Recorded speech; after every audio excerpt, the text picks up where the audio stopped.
The partnership's no different than the marriage, the boyfriend-girlfriend deal, or the this or that or the other thing, all that kind of stuff. See, the thing that you got to realize is that a contract to me and someone who's working the distributorship who's not even on the distributorship is still an implied contract. Sign up on a contract.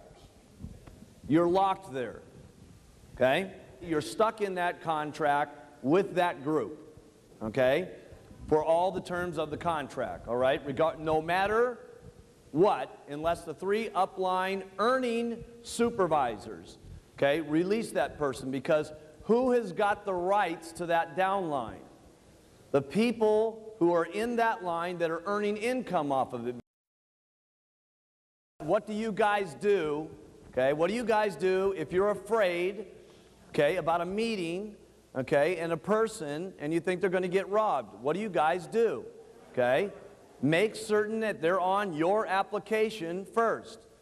If that means you've got to get them a German application, get them a German application. If that means you're so scared that you've got to buy an Australian distributor kit and put in the mail an Australian distributor application, okay, and the guy signs up on the Australian distributor application and later on applies for a change of address, is that what I would do? I'd do everything I could to, number one, fight for the money that I get and protect the money that I get. That's what I would be doing.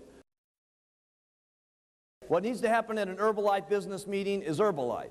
What needs to be talked about are our products. What needs to be talked about is our philosophy. What needs to be talked about is our business opportunity, okay? Anything other than that is going in the wrong direction, okay? We don't discriminate against anybody. The second thing that you've got to realize, it's bad and stupid business to reject anybody for anything, okay? Regardless of their sex, regardless of their religion, regardless of their color of skin, regardless of their background, regardless of what religion they're involved in, and regardless of what the situation is, okay? Because if you build your business that way, you're going in a serious wrong direction. This also goes for multi-levels, okay? We say that you as an individual have the right to involve your first line in another business, since that's your business. Everybody got that? Okay? We don't like it, but that's the situation. But if you try to involve your second line, you're not allowed to go and talk to your second line. Why? Because maybe you get paid on that, but you didn't develop that business. Your first line did. So if you go start attacking your second line to try to get them involved in something else, okay, or you're now invading the privacy of the person who sponsored them. We say you can't do that, all right?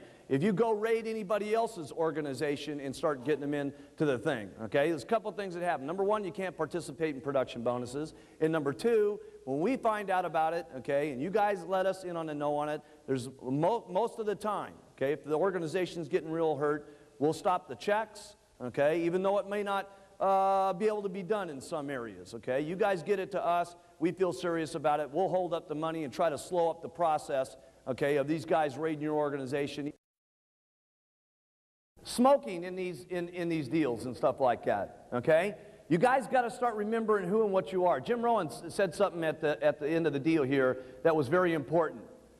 Sometimes you guys don't realize what impact you have on the people that you're around, because you've been living with yourself day to day to day to day, and you're becoming more. People are seeing you different.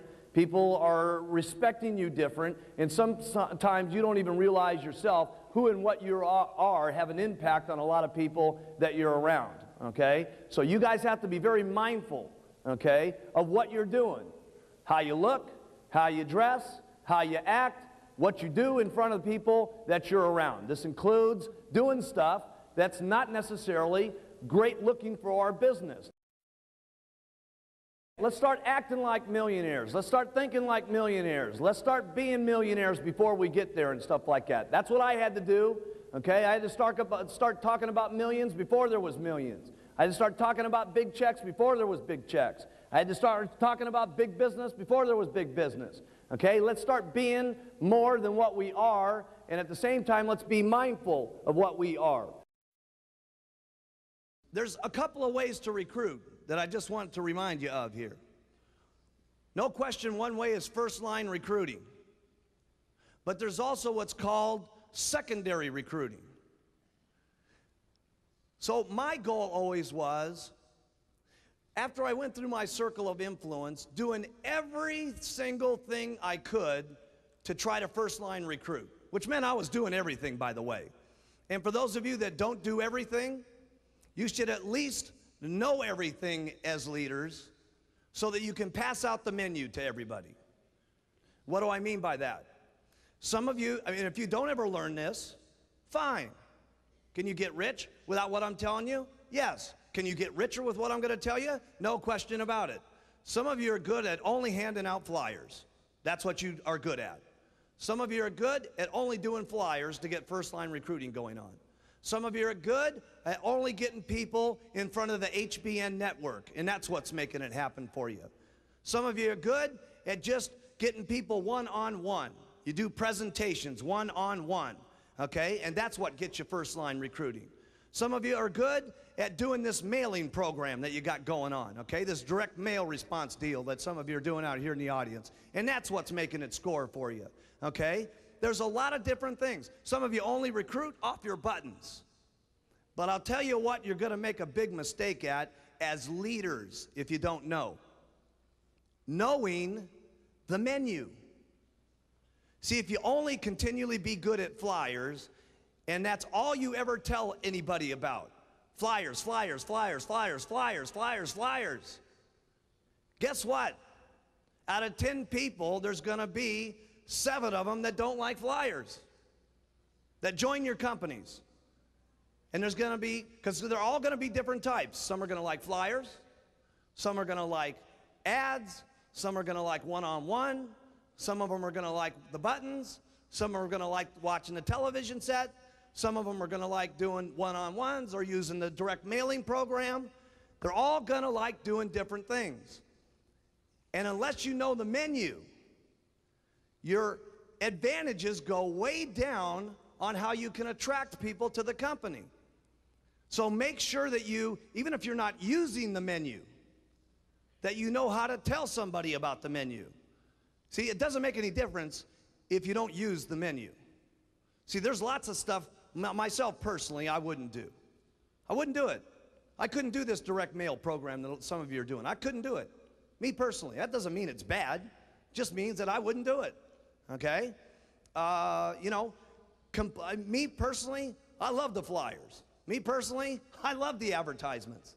Advertisements is how I built my business. Okay? Talking first line here right at the moment. That's what I love to do. But that's not the only thing I teach. Because if I did, guess what some people would have not done? Ads and flyers. Because some of my people didn't have the money to do the ads. Some of them were scared to answer the telephones. But they would put on their button because it was already in their kit and paid for. And they actually got to the president's team through the button retailing the product, and they mostly retailed the product and then turned them into distributors and got to the top, and that's how they got to the top. So make sure, as leaders, when you're doing your training classes, that you know enough about the menu so that you can attract every kind of person that there is, so that you can put them all on stage so that they can all tell the results of the different parts of the menu, so that somebody in the audience says, I like that. If that guy can do it, I can do it. That's a secret. Now see, make sure that you get that one, because if you don't get the menu, it's not that you can't get rich, it just means that you're not going to get rich as quick. Why has Mark Hughes been able to become so incredibly wealthy? Because I am so incredibly free and loose oriented. I'm not fixed to anything. It doesn't make any difference to me as long as it's ethical, as long as it's not against the law, as long as it's not tricking somebody, as long as it's got to do with using the products. Wearing something means anything. A button, a cap, a flyer, a sign, it doesn't make any difference. It's the concept. And as long as you're talking to me means anything That's talking. Talking means talking.